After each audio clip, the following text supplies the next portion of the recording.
As Pokemon fans, we've all thought about it before. How cool it would be if these powerful creatures that we all grew up with were real.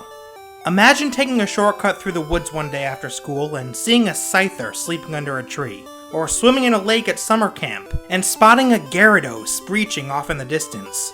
You tell all your friends. Some believe you, but most don't. That's okay though. You know what you saw. But what would it really be like if Pokemon were real? Where would they live? What would they eat? And perhaps the biggest question of all, how would they interact with society? This is the first video in a series I'll be doing that explores what it would be like if Pokemon existed in the real world. We'll use lore from the Pokemon games and anime, combined with real-world science and information, to make our best educated guesses on how these creatures would survive, and potentially even thrive, in the world we call our own.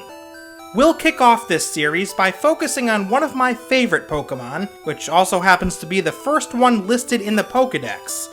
That Pokemon, of course, is Bulbasaur.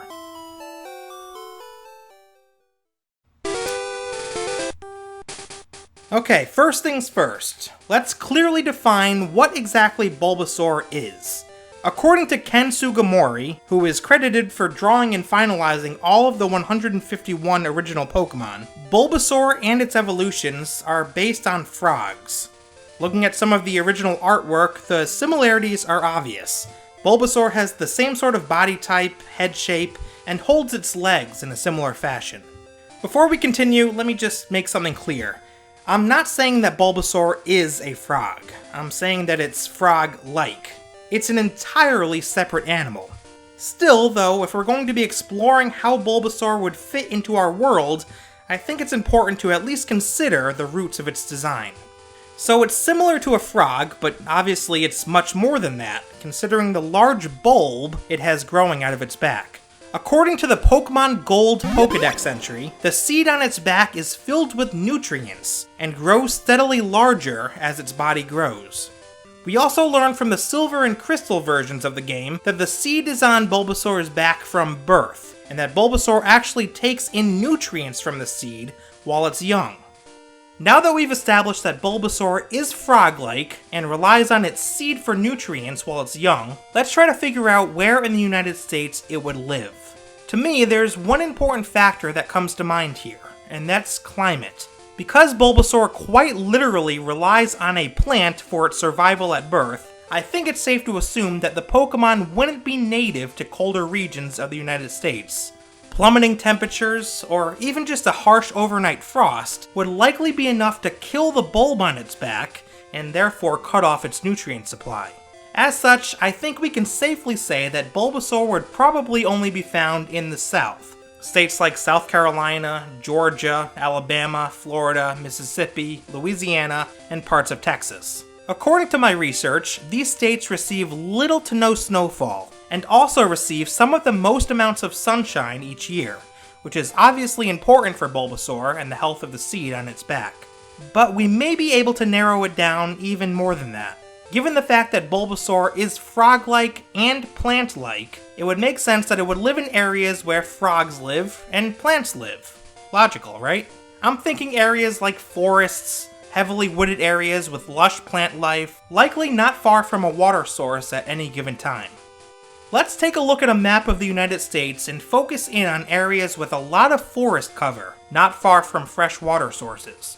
Places like the Chattahoochee-Oconee National Forests in Georgia, Tuskegee National Forest in Alabama, Sabine National Forest in East Texas, and several others. Obviously, Bulbasaur wouldn't only live in national forests, but you get the idea. Basically, I think that if Pokemon were real, any wooded area in the South with access to natural water sources, like lakes, rivers, streams, etc., would be prime locations to spot Bulbasaur in the wild. But as we all know, part of Bulbasaur's natural life cycle is evolution. So what happens when it's ready to evolve into Ivysaur? We learned from the anime, specifically episode 51 titled Bulbasaur's Mysterious Garden, that this creature has a pretty unique way of evolving that involves what can only be described as a ritual, or a ceremony of sorts.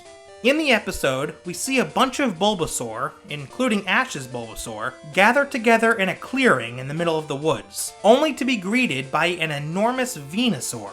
The Venusaur seems to lead the ceremony, and then all at once, the Bulbasaur evolve into Ivysaur. Except Ash's, but that's besides the point. So there are two things we know for certain about Bulbasaur when it's matured enough to evolve. One, it does so with other Bulbasaur in the area, and two, a Venusaur is present to lead the ritual. But where would Venusaur live? At 6 foot 7 inches tall and weighing an average of 220 pounds, which is surprisingly light considering a full-grown alligator weighs more than double that, clearly Venusaur is a lot larger than Bulbasaur, which comes in at just over 2 feet tall and 15 pounds. Therefore, I think it's safe to assume that Venusaur would need a lot more space, more food, and more sunlight than its younger self. And I think I know the perfect area in the United States where Venusaur would thrive. In the Everglades of South Florida. Stretching over 200 miles of Florida's peninsula, the Everglades has a tropical to subtropical climate. It's home to over 2,000 plant and animal species, which enjoy direct access to sunlight for most of the year. Plus, and this is going to sound pretty unscientific of me, can't you just see Venusaur living here? I mean, look at this poorly photoshopped picture I threw together. Doesn't it just seem right at home? So again, I think that the Everglades would be a mecca for Venusaur if Pokemon were real. That doesn't mean that they wouldn't exist elsewhere, but I think that the Everglades would be home to the largest population of Venusaur in the country, bar none. So circling back here, what does this tell us about Bulbasaur? Well, remember, Bulbasaur need a Venusaur present in order to evolve. So what do? They migrate south.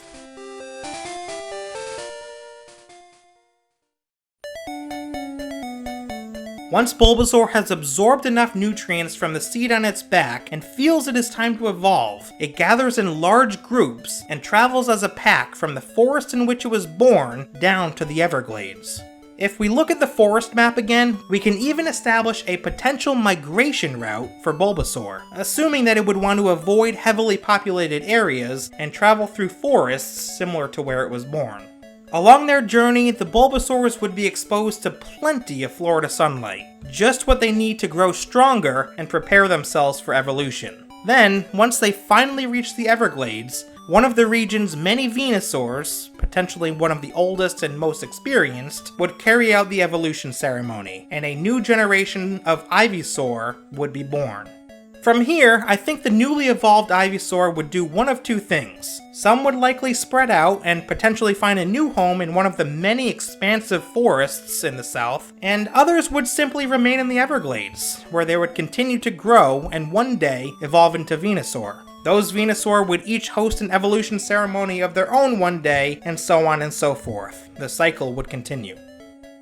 So I think we did a pretty good job exploring some of Bulbasaur's real-life habits and ecosystems. But what about how they would live among humans? What sort of role would they play in our society? Well, for one thing, I think they would probably be fairly easy to domesticate, allowing people to keep them as pets the same way we do with a dog or cat. If Ash's Bulbasaur from the anime is any indication, then this is a Pokemon that is fiercely loyal and even family-oriented. They travel together, evolve together, and protect one another, which suggests to me that they see value in having some sort of family unit. And another thing that I just thought of as I'm recording this, how convenient would it be to have a pet Bulbasaur as someone who has trouble sleeping at night? Picture this, you're in bed wide awake at 1 in the morning, you have a big test at school the next day that you're stressed about, but you know you need to get some sleep, even if it's just a few hours. You wake up your Bulbasaur, who's sleeping soundly at the foot of your bed, and say, "Hey buddy, hit me with sleep powder." Boom, you're out like a light. While we're on the subject, let me just say that I do think there would be strict laws in place prohibiting people living in colder, more northern regions from owning Bulbasaur as pets. Remember, we've established that Bulbasaur is much better suited for warmer climates, and likely wouldn't be able to survive very long in the cold, as the seed on its back would die off.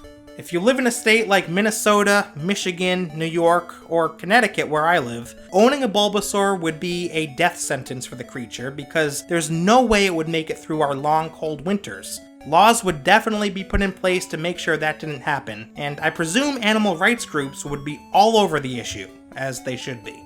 Now, as for people living in the south, I think the annual migration of Bulbasaur would actually be a pretty big deal. Tourists and Pokemon enthusiasts from across the country would gather in states like Alabama, Georgia, and Florida to witness the event, as they'll likely never see a large pack of Bulbasaur like this ever again. Hotels and Airbnbs would fill up, and there would probably be Bulbasaur-themed festivals popping up everywhere too. Hell, I'd probably be one of the tourists myself. That sounds pretty awesome.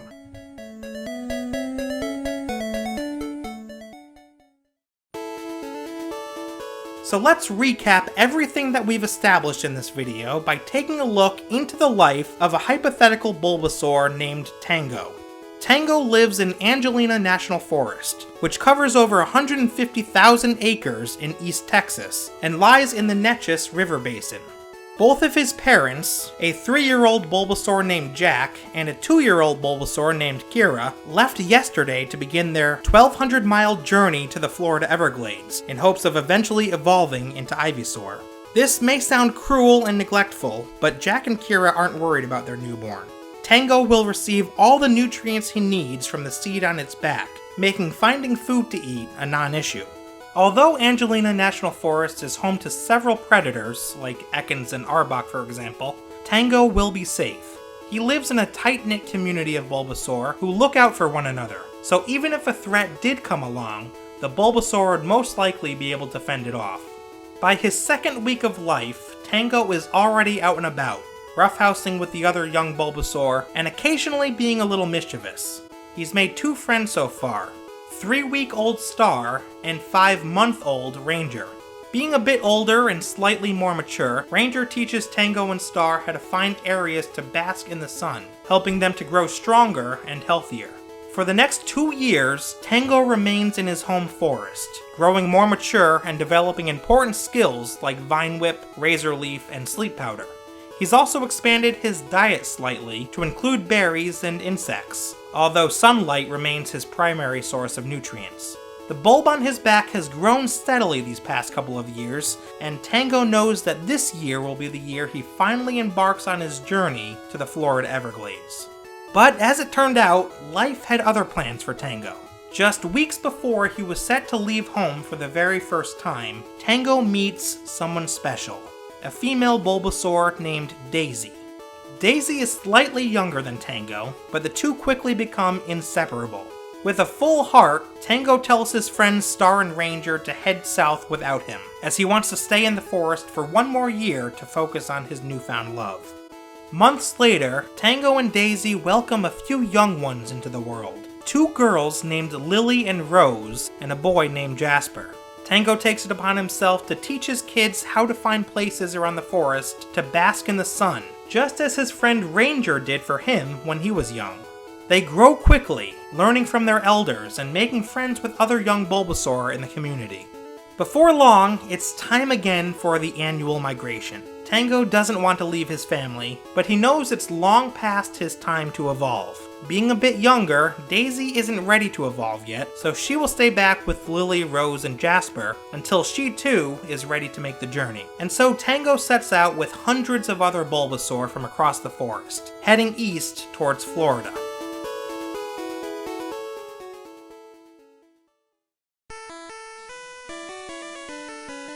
The pack tries their best to stay under the radar and out of sight from bothersome tourists and Pokemon enthusiasts, traveling through wooded areas on the outskirts of towns and cities. As Tango and the pack cross over into the Florida Panhandle and begin passing through the Apalachicola Forest just south of Tallahassee, they notice a sudden increase in the number of Ekans and Arbok roaming the area. These Pokemon know that Bulbasaur typically pass through the Apalachicola Forest each year, and have thus come out of their holes in droves, hoping to catch a quick meal. However, there's power in numbers. The Bulbasaur stick together, helping each other fend off the threats with some of the more powerful moves that they've learned over the years, like Razor Leaf, Poison Powder, and Takedown.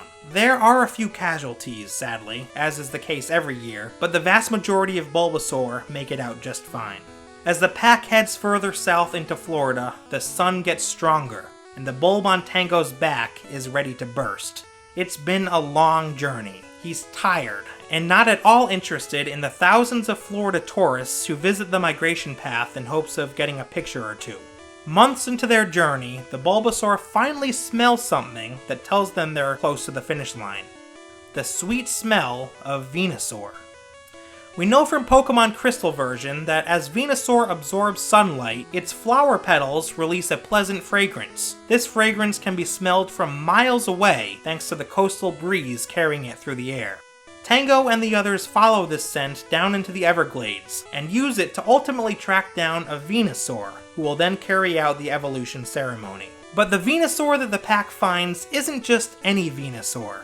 Though it looks a bit different now, Tango recognizes it all too well, and its unique scent is a dead giveaway. It's none other than Tango's father, Jack, who now sports a couple battle scars and a large pink flower blossoming on its back. Also in attendance at the ceremony is Tango's mother, now an Ivysaur, and his friends, Ranger and Star, also Ivysaur. Tango's father hosts the evolution ceremony, and in no time, the Florida Everglades have hundreds of new Ivysaur.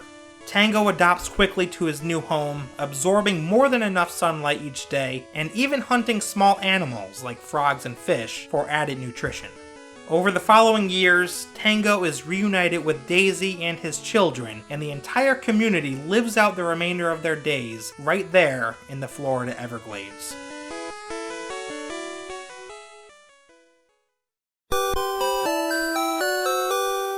Well folks, there you have it. That's how I think Bulbasaur would live if this creature existed in our universe. Personally, I had a blast with this exercise, and I can't wait to do the same thing with more Pokemon in the future. If you liked this video and want to show your support, please leave a like, comment below, and don't forget to subscribe. I'd love to be able to grow this channel, but I can't do it without your support. Thank you so much for watching, and I'll see you next time.